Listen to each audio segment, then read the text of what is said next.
All I said in the video was, how soon would you kiss me? She said, right away. Oh, really? So how soon would you go home with me? And I asked that because in the United States, a man can take a woman on 75 dates and get a side hug every time. But in Brazil, I have said, women in Brazil, more often than not, like 90% of the time, they're not going on a date with you. They're not even going to give you their number if they're not interested in you.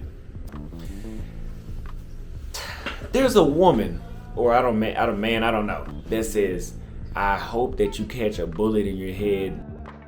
Okay, this is the TIP Network where we offer that social commentary. This is an episode of Tip Reacts. Yep. As I'm moving the microphone here. So what are we reacting today? All right, so we're doing some Travel Bro stuff, and we're actually reacting to Austin. Travel Bros? I thought that was Passport Bros. No, it's not. Here it is. All right. Blue Book Gentleman. Blue Book Gentleman. Blue Book Gentleman. Listen, I like that a lot better actually because I'm too damn old to be a bro. Mm-hmm. All right, so because you have your extensive experience traveling all around the world. Yeah, since I was 18. So, like, I actually thought about it, and it's over 30 years. Over 30 years of traveling to different places. And so maybe I have something to offer, and maybe I can add some light to it. So, as we all know, like, there's, especially on YouTube, there's a lot of folks who occupy this space. Mm-hmm. There's Tailor Made Dreams, Zoom to Thailand. Who else do we have out there? Austin Holleman, of course, we're going to talk about him in a second. QB Passport Flexin, somebody who, these folks who are making this travel content, Kings and Dreams, and they would all be like in the travel movement, travel bros, whatever you want to call them, right? Okay. So what I want to do is look at something that Austin Holleman recently put out a couple of days ago saying that he received a death threat in Brazil. Mm-hmm. And then I just want to break down a little things and kind of decipher what's going on here. All right, let's go and take a look at it. All right, let's check it out. Went to the local women's police station. I didn't even know those existed. But the women's police station to report me. Now, what I'm not understanding is, what are you going to tell the police? Because you're going to have to lie for me to be breaking the law. You know what I mean? All I said in the video was, how soon would you kiss me? Because in Brazil, kissing is different than it is in the United States. That's one thing I love about it. And I think she said right away, if she likes me. And I said, oh, really? So how soon would you go home with me? And I asked that because in the United States, a man can take a woman on 75 dates and get a side hug every time. But in Brazil, I have said, women in Brazil, more often than not, like 90% of the time, they're not going on a date with you. They're not even going to give you their number if they're not interested in you fully. You have it happen sometimes, but that's definitely not common here. And I've always admired that about Brazilian women. I love it because I don't like to waste time. Yeah. So what's the big issue? All right. So why is he getting threats? Well, who knows why he's getting threats, right? Do I think anybody should be getting threats? And the threats get substantially more. In the next clip we'll see that. Oh, do they? Yeah. Because really the first time I've seen it, I've only seen it from the O'Shea Jackson video. But you haven't seen it. So I will say this, that one thing I know about being around a lot of Brazilians is that how are you around a lot of Brazilians? Well, besides going to, I went to Rio for Carnival before, but besides that, I do Brazilian Jiu-Jitsu, and like literally I've had long conversations with folks about culture. And one of the things about their culture is that no Brazilian wants them to appear bad in any way or what's even considered bad. Okay. So Brazilians are super proud about and super love to be in Brazil. Mm-hmm. And they love to be Brazilian. Like I said before, they're a proud race and they're a macho race. A macho ethnicity of people. And they're protective of their women? The perception of the women to other men? We have to understand that the perception of the woman is the perception of the greater society. Mm. And so, like, one of the biggest things and one of the biggest reasons why Austin Holleman is traveling is because he's saying that the women here are not feminine and they're not friendly. Mm. And he's saying that he found in Brazil they're a lot more feminine and friendly. I would be careful in any case of putting out there and showcasing what can be perceived as them being easy. Mm-hmm. Because what happened probably was that this lady didn't even see this, but someone who knew her said, hey, this guy is out here, or this lady or man, whoever it was, this guy is out here saying that all Brazilian women they sleep with you on the first night. Mm. And bam, there it goes. We're going to report you because you're putting this out. And he does not understand the laws there. For instance, there is a law in the Philippines that if you slander over the internet, you will be liable and you can actually go to jail. So the biggest mistake that I've ever seen anyone make is to assume that the laws that you have here and that regulate you in the United States and the freedoms you have here, you have in other places. Of course, he's going to say, of course, I know that, and this and that and that and this, but he's making content out of it because it's helping him generate revenue. Exactly. I'm going to say, I mean, really, the way you're going to get more eyes is having beautiful women. 100%. You know? And look, he has the eyes, but he also has the hatred. So I would say, and I've seen this situation before. How? I've seen it in the Philippines. I've seen it in Thailand. I've seen it in Japan. How's it played out in those areas? It's never played out good for the. It's never played out good for the foreigner. Like when you're a foreigner somewhere, you're a visitor, and you're expected to react and conduct yourself accordingly. Do I think that he's conducting himself poorly? From what I've seen, no. From what I've been on a panel with the guy, he's straightforward and blunt, funny, intelligent, articulate, and knows what he wants. However, that doesn't mean that his bluntness can't be twisted against him. Think Elon Musk. Yeah. That perception is reality, especially how he conducts himself on camera and what kind of message he's relaying. There's a lot of gets lost in the sauce. Yeah, and with the cultural divide, there could be misinterpretations. So don't even on the cultural divide, but you absolutely have to understand that people are hating on this person. There's tons of videos about him. So people are hating on him anyway. And all of the videos are saying that he's just going down there. He's turning women into prostitutes. He's getting people to just do horrible things. He's a colonizer. He's this and that, and he's a colonizer. All of this stuff, right? And all of these videos. Well, I can understand the hate because he's well put together. So I'm sure a lot of ladies are coming and throwing themselves at him because he's an Black American guy out there all on his own. And he speaks Portuguese. Yeah, and he speaks Portuguese. Oh, so how many 23-year-olds do you know spoke a different language enough to go live in a country? When foreign men, when you go into their country and they see you and him dating and messing around with their women, what is usually the perception and the feelings that these men usually get? All right, so I talked to my Thai coach in Thailand all the time. Okay. And I was a younger man, and I said, one day we're just talking, and I said, hey, tell me, Crew. And Crew's like teacher or sensei. What do you Thai guys think about American guys coming here? And he says, hey, you guys come here and do Thai boxing, you come here and visit the country, that's fine. But you guys are overpaid, oversexed, and over here. And I said, what? And he's like, at one point it just... You're basically begging anything that moves?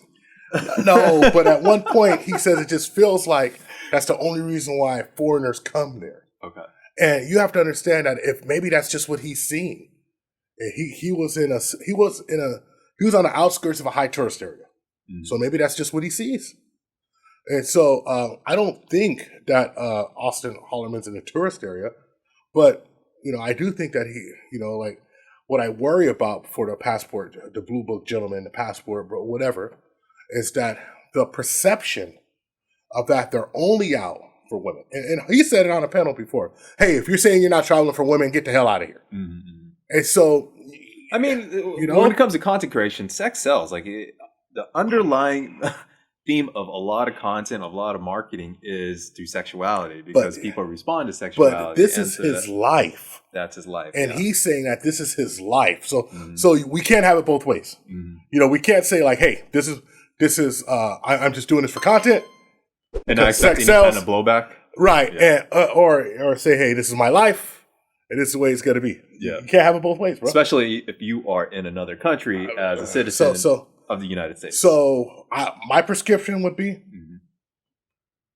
to calm it down and think about it and make sure you're in the right place and build your network first. See, and that's the thing. Let's go to the next clip because it gets a little... That proves that. Because the United States is different. But this isn't about the United States right now. There's a woman, or I don't know, that says, I hope that you catch a bullet in your head, you effing gringo or something like that. And I'm like, bullet in the head? For what? Why would either me or the female get shot? What kind of threat is that? And that was like, wow, like there's some people, and I know it's just the internet. People, it's easy to say that online. It's very easy to say stuff like that online. That's part of the internet nowadays. But what would make you say that? But hey, I'm going to keep posting content. I have to say this. What is that? You must understand that people are not the same everywhere. Mm. And so, what do you mean by that? Because over here in the United States, when someone says something online, usually nothing happens. But the ones that do something, they don't are really quiet. But you don't. But just because someone's barking online, you can't assume because they bark online and don't do anything here that it's not going to be other places. You don't understand the culture yet. Mm. I can tell you that he does not understand the culture of at least the men yet. Mm. How many Brazilian dudes is he cool with? Is he in the community? Is he talking with them? Has a network? And I want to tell a story about Thailand, right? Because the biggest thing I had to do in Thailand when I was shout out Zoom to Thailand. Yeah. The man, dude. Mm-hmm. And tailor-made dreams out of the Matrix in Thailand now too. And I started going to Thailand and right after 9/11 as an adult. I was there when I was a kid, family, but who cares? Mm-hmm. Because I didn't do anything. But as an adult, I went there. And I started going back. Then I stayed there for 18 months. And the biggest thing I had to do when I was there was I had to get a network of folks that I did stuff with who were not just Americans or Australians or English who spoke English. So that I had to figure out friends from the culture. I had to. Because I had to make sure that I understood what was going on. Because there are 3 set of rules in every place you go, right? What is that? There's a hierarchy set of rules for the people who are there, who live there, the natives. Just like there's 3 sets of prices. There's a set of rules for people who kind of know what's going on, and there's a set of rules for people who have no idea what's going on. The ones that get usually swindled and scammed a little bit. And if you're new there, you taken advantage of. You pay tax. Right. If you kind of understand what's going on, you don't pay as much tax. When you know what's going on, you don't pay any tax. And when I say tax, I'm talking about people tax you for everything. Cabs cost too much. Food costs too much. Clothes cost too much. Your apartment costs too much. Everything costs too much. And then you start learning, right? That reminds me when I was in Croatia, we went to Ultra Music Festival, and we went to a cab. We were lost because we couldn't find where our location, our hotel was, or our hostel. And the thing is, our GPS wasn't working, and it was only a block away. And we were upcharged by like 200%. And so the person I was with was starting to fight. I'm like, hey, there's a bunch of them, because they were a bunch of cab drivers, like sitting around and communicating with each other. Like, let's just play along to get along. We didn't know. So what I had to do in Thailand was I started doing Thai boxing. One of the reasons I started doing Thai boxing is just so I can meet people, and I was interested in it. I had American kickboxing before Thai boxing is totally different. So I started doing Thai boxing, started training. I still, every time I go to Thailand, I train. If I'm in a certain town, if I'm in Chiang Mai, I train with the same person. And if I go visit Pattaya, I train with someone on the outskirts of Pattaya. If I'm in Bangkok, I train with the same people. Mm-hmm. And so, even the last time I went, and I'm super old now, and I still train with them, still got it in, right? And so, and that was the person who told me they're oversexed and over here. Mm-hmm. But establishing that network, you just start learning rules. Like one of the rules you learn is what happens when foreigners try to own a business, and you can't really own the whole business. Mm-hmm. So you could go and you could buy a bar and say, hey, this is my bar. But then you read the fine print, which the contract's going to be in Thai, and you only own 49% of the bar. So that could be taken away from you at any time. So it's just those little things that you learn, right? And I'm not saying that Mr. Holleman hasn't learned that. I'm saying that it would probably be impossible, in my opinion, to learn all of that just moving there so quick. Because it took me a solid year of communicating with people to really understand what was going on. Mm. And so now when I go to Thailand, I haven't been for a while, but when I was going, it was easy. Mm. It was relatively easy. It was easy just to get a cab. It was easy to get around. And now I have friends who live there. I have American expats who actually live there. And so I would just say, just because you don't understand why they're upset like that, and you figure it's just on the internet, I would probably, if I was in my vigilant. I would be very vigilant about myself. Look, he's a great guy, and he's important to the movement. Hey, listen, when I got my passport the first time, 3% of black men. Win? 3%. Nah. Well, I had one as a kid, but I got it I had to get it redone in 91. 3% of black America had a passport in 91. right? I mean, I looked this up the other day, 3%, right? So now it's like in the 20 percentile or 30 percentile. Because you said that 3% only came from military and it was mostly people who travel, people who work for the airlines and military mostly.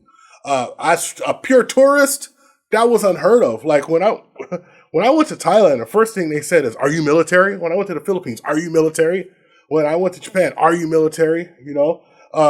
Every place I went in Southeast Asia, the first thing, Malaysia, "Are you military?" First thing they asked me, "Are you military? Are you military?"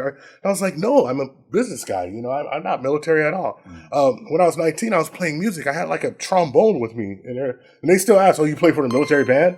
It's like it was unheard of. There wasn't a lot of black people around who weren't military, and so what I'm saying that to say this that. I like the fact that people are saying, hey, open up your horizons and travel. I don't think we should just travel for women. I said it all the time. You should travel to enrich yourself. And trust me, once you're a complete person, women are going to come anyway. I'm living proof of it. Everybody I know who has women is living proof of that point.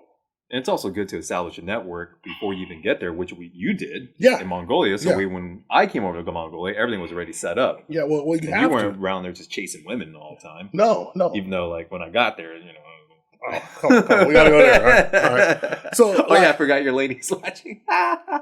Wife. It was a long time ago. A long time ago. This. I hope you get out of jail free card. Oh, just shut up. That was a while ago. Anyway, man, you talk worse. You talk worse than Joe Biden, man. So look. In closing, I would just say that what I would do was I would still make my content. I would move around. I wouldn't stay in one place. That was the biggest thing I learned when I was in Mexico. I was in Mazatlan, and you didn't want to have your presence to be felt there. People start taking notice of you. This was told to me directly. It's okay to visit. It's okay to stay a while. It's not okay for people to know that you're staying a while. I was told that in Mazatlan, and so I would visit Mazatlan, and then a couple of days I just stay in the house, dude. So I was there on and off. I mean, I would fly back to work, but I had a lot of time off, so I was there for like 6 months, basically on and off. I rented a house for 6 months there, and so I just go back to the same place. And I was literally told. And he's a good friend of mine, and I'm friends with him to this day. He said, "Hey, Grover, kind of hear a lot. People know you're here." And so I just said, "Okay, well, that's cool." I told everybody I was getting on an airplane, stayed inside the house for a few days, went to another city, went to Mexico City, hung out with my friends, came back. No big deal. You want to look like a tourist, and sometimes I know everybody wants to say, "Hey, I live here. I'm not a tourist," but until you have your network of people. You want to live like a tour. You want to at least appear like you're just here for an intermittent. You don't want to appear too rich. It's just travel do's and don'ts, man. Travel do's and don'ts. We'll eventually be talking about that on Tip Passports on our other channels. So. Yeah. We'll do a little introduction for Tip Passports. We should have that introduction out and launch the channel in March. So there we go. So make sure you join TIP2 memberships. Yeah, we'll be having exclusive live streams behind the scenes of Grover and I talking about random stuff. Random stuff. But also, we're going to be doing extra stuff. That's all I got to say. Yeah. Don't forget to follow us on Rumble. Right? And follow us on all our social medias at Tip Network, THPP Network. And where are we at on Rumble? Are we THPP Network? Everywhere on same. There you go. So what else should they do? They should like and subscribe. Okay. Right? They should hit us up on a Patreon. Right? And where can they follow you at? They can follow me at the gram at I am Gorilla1. They can follow you at ScottT. And I'm also on Twitter, Grover's and Instagram, but we do watch each other's communication. Well, we check. But anyway, whatever. So, and the last thing they got to do is ask themselves one question. One burning question? One burn. Well, hopefully it doesn't burn too much. Hopefully it doesn't burn at all. I think I get a shot. Luckily, I haven't had one. We already know. I can count how many times I've. Anyway. Oh God. I'm lucky. Lucky like the Buddha. Can you handle the tip? All right, we out. Booty in your face. This is the Happiness Podcast. I'm Grover. Oh, yeah, it's my turn. I'm Scotty. This motherfucker right here, boy. Leave your comments and like and subscribe on YouTube. Booty in your face.